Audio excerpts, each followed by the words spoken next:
So ISO is actually not an acronym, as everybody thinks it is.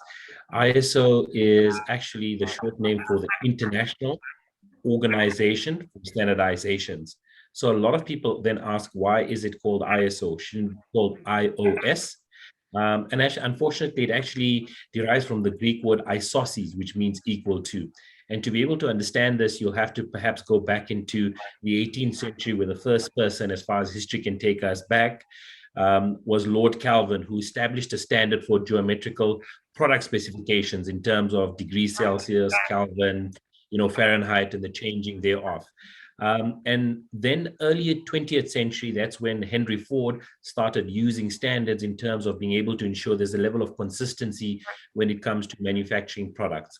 The problem came in after World War II, when countries were trading with one another, and each country had their own national standards. For example, the South African Bureau of Standards have their own national standards known as the South African National Standards. We've got SANS codes for window frames, door frames, you name it. And those are created by technical committee members within the SABS themselves, or experts in the field in South Africa that participate voluntarily to create these standards. Once it's adopted, it belongs to the SABS with the intellectual property.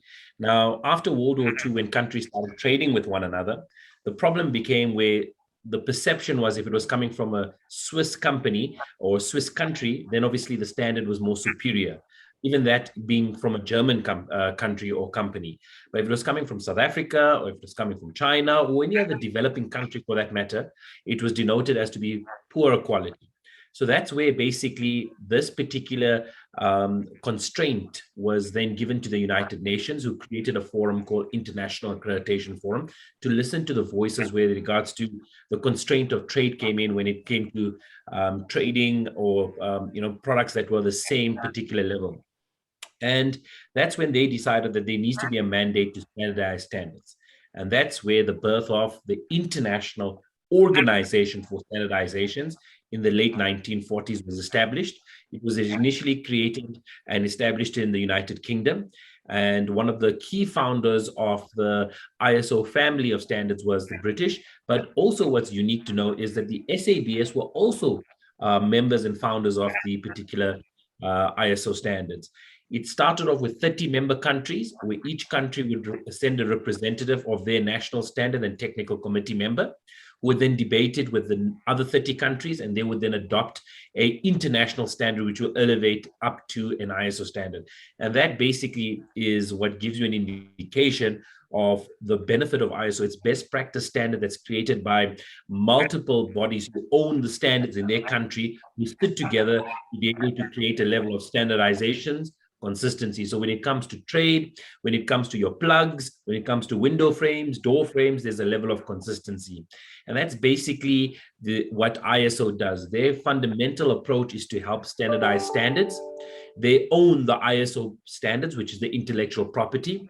And those are the standards we use to be able to help facilitate trade across the world and give assurance to companies that we are following best practice standards. I hope that made sense.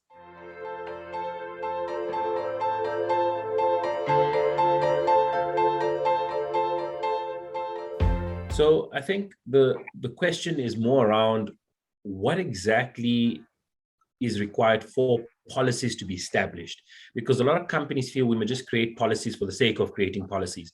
I think there's a hierarchy in which we need to understand the policies and thereafter understand the value of implementing these policies. So I'll start off with a hierarchy. If, for example, in South Africa, there is a law with regards to you needing to comply to, for example, the National Environmental Management Act, which talks about air quality, water quality, waste management, all of those particular fundamentals are written out in there. Now, if the law says you must have a policy, it's not negotiable for any company. You have to have the policy in place. But the policy needs to be short, concise, and needs to be aspirational commitment statements to say what top management is going to be doing or what they will be doing to be able to comply to the requirements of the particular legislation. Now, if, for example, the law doesn't say you need to have a policy, then the next part of the hierarchy is the regulation that you need to conform to, maybe best practice standards, national codes, or international standards. And if that is a requirement where you need to have a policy in place and it gives you a set of requirements on how to write the policy, then go ahead and have it. But the third one is the most critical. So let's say the statutory, the law doesn't say you should have it. The regulatory, the standards or best practice frameworks like ISO standards that you need to conform to does not say you need to have it. Then the organization needs to determine whether or not there's a risk associated with environmental controls in their organization. The risk is associated with how you manage waste, how you are hurting the depletion of the ozone layer. It also looks at your air quality, water quality, emissions. All of those factors are considered. Now, when you look through the risk assessment and you identify the activities that are being performed in your day-to-day business and they have a negative impact to the environment, that is where I think you need to start coming up with policies to create a culture in the organization to be able to ensure that we can be able to have easier breathing air. I mean, a long time ago, people thought masks would be something of, what you'd watch in the movie, for example. But now you see everyone walking around with masks. But that's because of the COVID-19 pandemic. How do we not know that in the near future, we will be wearing masks because the air that we're breathing is polluted? And that is because of industrialization. We need to be careful with regards to building economies with fossil fuels on that, which can have an impact to the depletion of our environment as well as ozone layer. And that's where the policies come in. If you feel that your company, your country does not have a culture of being able to look after the environment and follow certain laws, then the advice is to then create policies set out by top management with stringent regulations to say if you don't conform to these policies, there may be disciplinary acts, actions that may take place, there may be fines that may be imposed, like by the Green Scorpions, who is a regulatory body in South Africa that ensures that we are doing things within the law of the environment. So policies are significantly important following that hierarchy, but based on the risk associated with the organization. And it's a fundamental tool to help companies build a culture to improve environmental performance.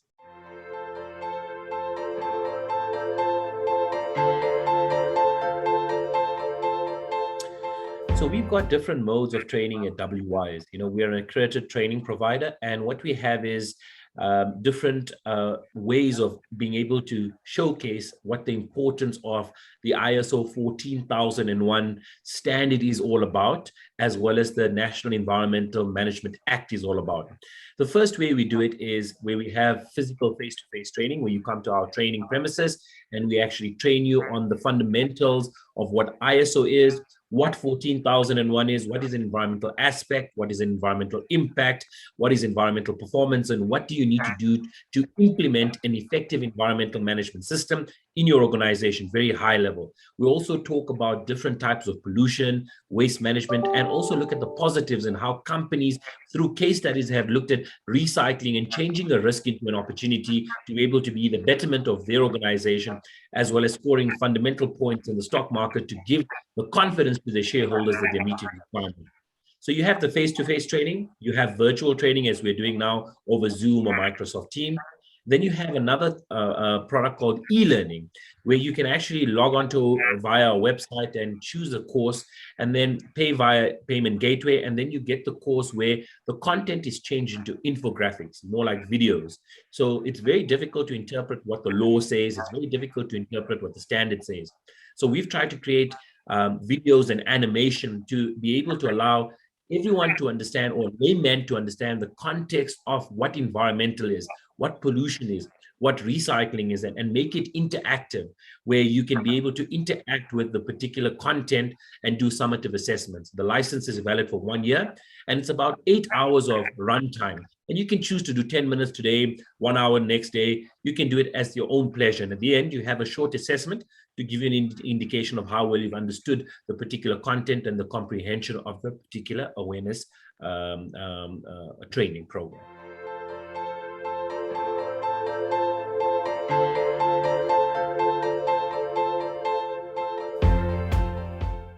So most companies now that are looking to implement ISO 14001 and conform to environmental management systems as well as comply to the law is firstly, they want to avoid any fines. They don't want the green scorpions coming and knocking on their door to say you're emitting particular carbon dioxide outside the threshold of what the law says.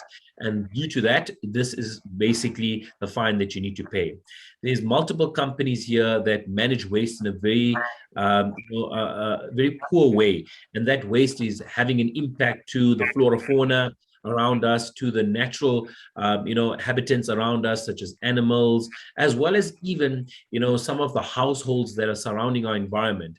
And to be able to protect this, we need to be able to make sure that we have good controls in place. So the larger corporations are building industries, and it's more about profits and production, but they are not looking at the environment and how they're depleting the natural resources and the impact of their waste within the surrounding environments.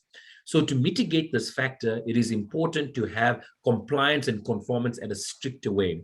Where we stand from an environmental perspective is not really good. In the particular environmental performance index done by a recent study at Yale, at the University of Yale in the United States of America, which is available on the internet, the particular results show that the best performing countries when it comes to environmental performance, and there's a whole criteria with regards to recycling, the awareness, the culture, not just in the industries, but also looking down into the household sectors as well as the government, how they implement environmental. And you can see that unfortunately with regards to the Department of Water and Sanitation suffering, it's because of not being able to implement these effective policies and having significant impacts. The best performing countries, if I can name the top 5, you're looking at Denmark being number 1, Luxembourg, Switzerland, United Kingdom, France. That is basically your pivotal points where we want to be able to associate ourselves with. A lot of the Nordic countries like Finland, Sweden, Norway follow suit very shortly. Those are basically your top 10 countries when it comes to environmentally being efficient, as well as being able to justify environmental performance.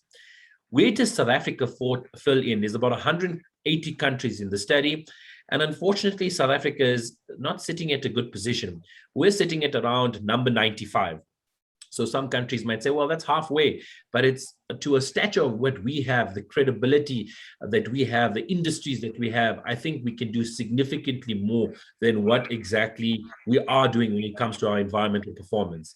The countries that are really suffering when it comes to environmental performance, pollution, waste management is Liberia. They're the worst. Myanmar, Afghanistan, Sierra Leone, Ivory Coast, Guinea. These are the countries that are performing the poorest. And what I will do is I'll share this index as well with you on chat, and you can be able to also have a look at this index and be able to do a cross calculation to compare where your country is when it comes to environmental performance. And I think it's important that we start looking after our environment, because 5 years ago, nobody thought we'd be wearing a mask and walking around. And now we're doing it because of a pandemic. But sooner or later, we might be doing it because the air is not being able to breathe properly. And we don't want our children or our grandchildren to live in that lifestyle. We are driving so much profit, but we are not looking at the other ways of being able to manage the profit, because yes, it might be expensive, but you're protecting the environment and the future with having environmental controls. And I think top management, the government themselves need to impose strict, regulations to be able to ensure that we can have a decent livelihood going forward into the future.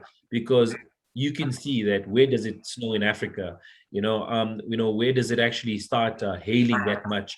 And these are all repercussions of what we have done as people to mitigate this. And the awareness programs we have case studies which show you the Deepwater Horizon case study in terms of what the impact it had to the particular, North Atlantic Sea when that oil rig was destroyed, and so much fisheries were destroyed. And it's important for us to be able to try and take some pride to be able to manage our environment and manage recycling, or else we may not have an environment to live in.